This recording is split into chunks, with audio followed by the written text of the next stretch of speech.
નમસ્કાર મિત્રો, સ્વાગત છે તમારું આપણા ચેનલ ઉપર। આજના આ વિડીયોમાં હું તમને એ જણાવવાનો છું કે જો તમારે તમારું પીએફ ઉપાડવું હોય તો એમાં તમારે તમારી બેંકની કેવાયસી કરવી પડે। અને જો તમે તમારા પીએફ એકાઉન્ટમાં બેંકની કેવાયસી કરો તો જ તમારા પીએફના રૂપિયા તમારા બેંક એકાઉન્ટમાં જમા થશે। એટલા માટે જો તમારે મોબાઈલની મદદથી બેંકની કેવાયસી કરવી હોય તો સૌથી પહેલાં તો તમારે તમારા મોબાઈલમાં કોઈ પણ બ્રાઉઝર ઓપન કરી લેવાનું છે। આપણે ક્રોમ બ્રાઉઝર ઓપન કરી લીધું, એના પછી તમારે ઈપીએફઓ કરીને સર્ચ કરી લેવાનું છે। જેવા તમે ઈપીએફઓ કરીને સર્ચ કરો એના પછી કંઈક આ રીતે ઇન્ટરફેસ તમારા મોબાઈલમાં જોવા મળી જશે। હવે તમારે આ પહેલી વેબસાઇટ ઉપર એક વખત ક્લિક કરી લેવાનું છે અને પછી તમને ઘણા બધા ઓપ્શન જોવા મળી જશે। એમાંથી તમારે online claims member account transfer કરીને નીચેની તરફમાં ઓપ્શન જોવા મળી જશે, એની ઉપર તમારે એક વખત ક્લિક કરી લેવાનું છે।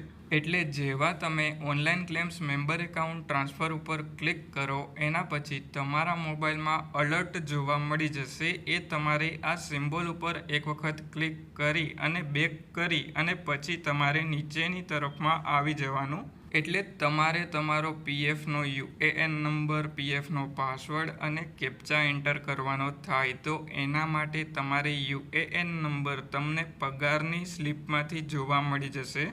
એટલે તમારે યુએએન નંબર જોઈ અને એન્ટર કરી અને પછી તમારે નીચેની તરફમાં પીએફનો પાસવર્ડ એન્ટર કરી અને કેપ્ચા એન્ટર કરી અને પછી નીચેની તરફમાં તમને સાઇન ઇન કરીને ઓપ્શન જોવા મળી જશે, એની ઉપર એક વખત ક્લિક કરી લેવાનું।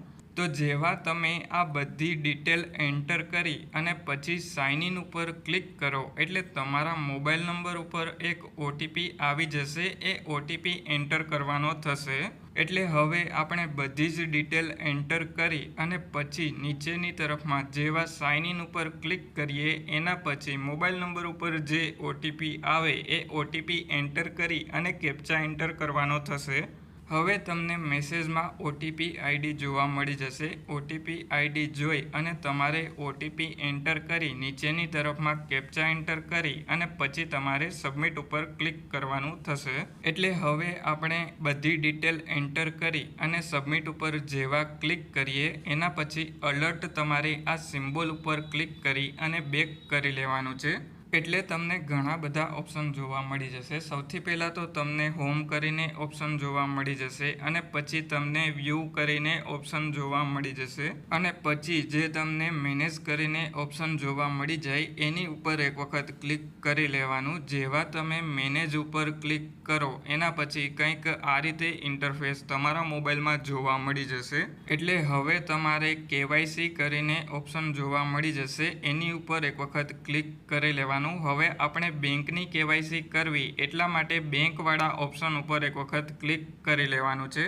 પરંતુ આપણે જે પહેલાં કેવાયસીની રિક્વેસ્ટ નાખેલી છે એમાં આપણું આધાર કાર્ડમાં નામ અને બેંકમાં નામ અલગ અલગ હતું, એટલા માટે આપણી જે કેવાયસી છે એ રિજેક્ટ થઈ ગઈ હતી।